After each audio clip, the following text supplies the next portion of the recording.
Osman 16'sını düzelt, bu 7'yi düzelt. 16'sını düzelt, ikisini hara koy. Aysa, koy. Çek, indi bunu düzeldin. 7 dənə düzeldin, 7 dənə. Aysa, biri de bura, indi 8'i düzeldin. Gəlin 8'i düzeldin, Şöyle alkışlayaq. Düzeldin 8'i düzeldi. Sayınca 8 oldu. Nətər qoyduq 8'i?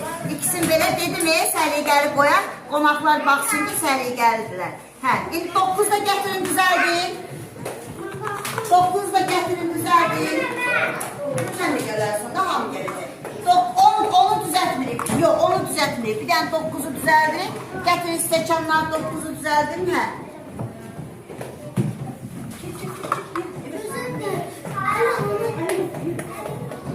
Bura. Bu kim? 6, 7, 8, bu da 9. Tutardık. Bunlar aparın yerine. Bunlar aparın yerine. Onlar yok. İndi gəlin, bunlar da yığın yerine. Tez yığın görün. İndi evimizdə təmizləyək, aparsınlar, yıxsınlar. O bir uşaqlar gəlir.